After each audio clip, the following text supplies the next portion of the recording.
సర్పంచ్ ఎన్నికల మూడవ దశ నామినేషన్లు నేడు చివరి రోజు అత్యధికంగా నామినేషన్లు దాఖలయ్యే అవకాశాలు ఉన్నట్లు ఎన్నికల అధికారులు పేర్కొన్నారు. ఇప్పటికే మొదటి దఫా ఎన్నికలకు సంబంధించి చూసుకుంటే నామినేషన్లు పూర్తయ్యాయి. వారికి గుర్తులు కూడా కేటాయించిన పరిస్థితి నెలకొంది. వారికి సంబంధించిన ప్రచారం కూడా ముమ్మరంగా సాగుతున్న పరిస్థితి నెలకొంది. రెండవ దఫా నామినేషన్ల ఘట్టం ముగిసింది, స్క్రూటినీ ఘట్టం ముగిసింది. నేడు చివరి రోజు విత్డ్రాలకు సంబంధించి రేపు గుర్తులు కేటాయించే అవకాశం ఉంది. అదేవిధంగా ఉమ్మడి నిజామాబాద్ జిల్లా వ్యాప్తంగా చూసుకుంటే అత్యధికంగా సర్పంచ్ స్థానాలు ఏకగ్రీవమైన పరిస్థితులు నెలకొని ఏకగ్రీవమైన సర్పంచ్లన్నీ కూడా కాంగ్రెస్ పార్టీ కైవసం చేసుకుందని చెప్తుంది. మొత్తంగా నిజామాబాద్ జిల్లాలో చూసుకుంటే ప్రధానంగా ఎప్పటికప్పుడు ఏ రోజుకు ఆ రోజు కాంగ్రెస్ పార్టీ పుంజుకుంటున్న అంశం అనే చెప్పవచ్చు.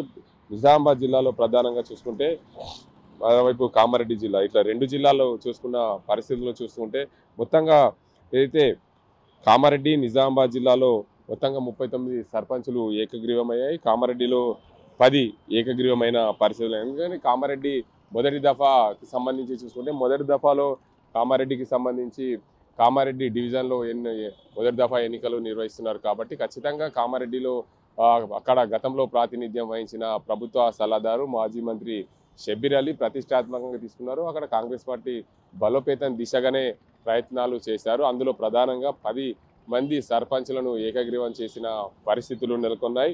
ఆ 10 మందిలో ప్రధానంగా చూసుకుంటే మాచారెడ్డి, అదేవిధంగా కామారెడ్డి, బీబీపేట, రాజంపేట మండలాలు అత్యధికంగా ఏకగ్రీవమైన పరిస్థితులు నెలకొన్నాయి. దాంతోపాటు ఏదైతే నిజామాబాద్ జిల్లాలో చూసుకుంటే నిజామాబాద్ జిల్లాలో ప్రధానంగా 29 సర్పంచులు ఏకగ్రీవమైన 29 సర్పంచులు అత్యధికంగా చూసుకుంటే బోధన్, చెందూర్, కోటగిరి, మోస్రా, పోతంగల్, రెంజల్, రుద్రూర్, సాలూరా, వర్ని, ఎడపల్లి మండలాల్లో సర్పంచులు ఏకగ్రీవంలైన పరిస్థితులు నెలకొన్నాయి. దీనికి అంతటికి సంబంధించి నిజామాబాద్ ఉమ్మడి జిల్లా వ్యాప్తంగా చూసుకుంటే ప్రధానంగా ఏదైతే సర్పంచ్ల నామినేషన్లు దాని ప్రక్రియ అంతా కూడా ఎన్నికలు సజావుగా జరిగేందుకు ఎన్నికల అధికారి ఎప్పటికప్పుడు పరిశీలన ఇస్తున్న పరిస్థితిని పోలీసులు కూడా ఏదైతే ఎన్నికలు నిర్వహించే ప్రాంతాల్లో సమస్యాత్మక కేంద్రాలు ఎక్కడ ఉన్నాయో వాటన్నింటి కూడా పరిశీలించే అవకాశాలు ఉన్నాయి. మరోవైపు ఎన్నికల నిర్వహణ పూర్తి స్థాయిలో ఎప్పటికప్పుడు నిర్వహిస్తున్న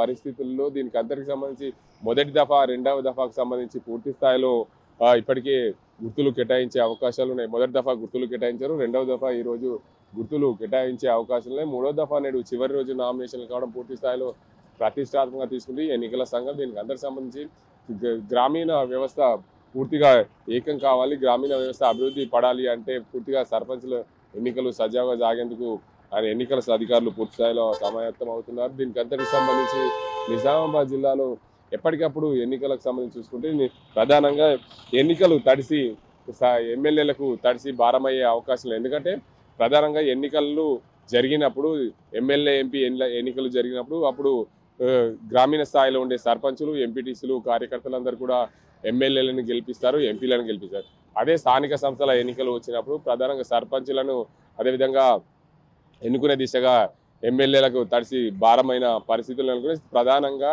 నియోజకవర్గంలో తమ అభ్యర్థులు గెలిచే దిశగా స్థానిక ఎమ్మెల్యేలు ప్రయత్నాలు సాగిస్తున్నారు. దానిపైన కొంచెం అధిక ఆర్థిక భారం కూడా పడే అవకాశం లేదు. ఏదేమైనప్పటికీ ఉమ్మడి నిజామాబాద్ జిల్లాలో కాంగ్రెస్ పార్టీ కైవసం దిశగా ప్రయత్నాలు సాగుతుంది. మొదటి దశ నిజామాబాద్ జిల్లాలో బోధన్ డివిజన్ పరిధిలో జరుగుతున్న నేపథ్యంలో మొత్తంగా ఆ ప్రాంతంలో మాజీ మంత్రి ప్రస్తుత ప్రభుత్వ సలహాదారుడు బోధన్ ఎమ్మెల్యే సుదర్శన్ రెడ్డి ప్రతిష్టాత్మకంగా తీసుకుని ఆ ప్రాంతంలో ఏకగ్రీవాలు చేసిన పరిస్థితి. రెండవ దఫా ఎన్నికలు నిజామాబాద్ డివిజన్లో జరుగుతున్నాయి. ఆ ప్రాంతంలో కాంగ్రెస్ పార్టీ ఎమ్మెల్యేగా గెలిచిన భూపతి రెడ్డి పైన భారం పడే అవకాశం పూర్తి స్థాయిలో ఆ ప్రాంతంలో కూడా ఏకగ్రీవాలు చేసుకునే అవకాశాలు ఉన్నాయి.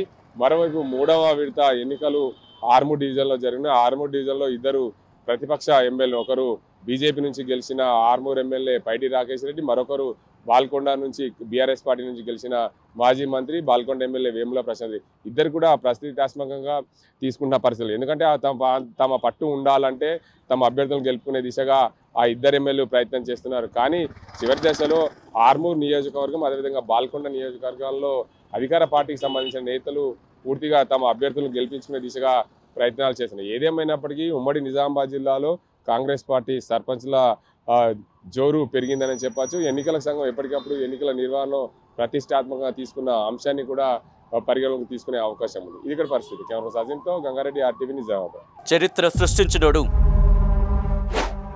ఇప్పుడు ఆ చరిత్రని తిరగరాయబోతున్నాడు. అబద్ధాల గోడల్ని బద్దలు కొట్టి నిజాలను రాగా మీ ముందుంచబోతున్నాడు. నిజమైన వార్తల కోసం వెంటనే డౌన్లోడ్ చేసుకోండి రా యాప్ని.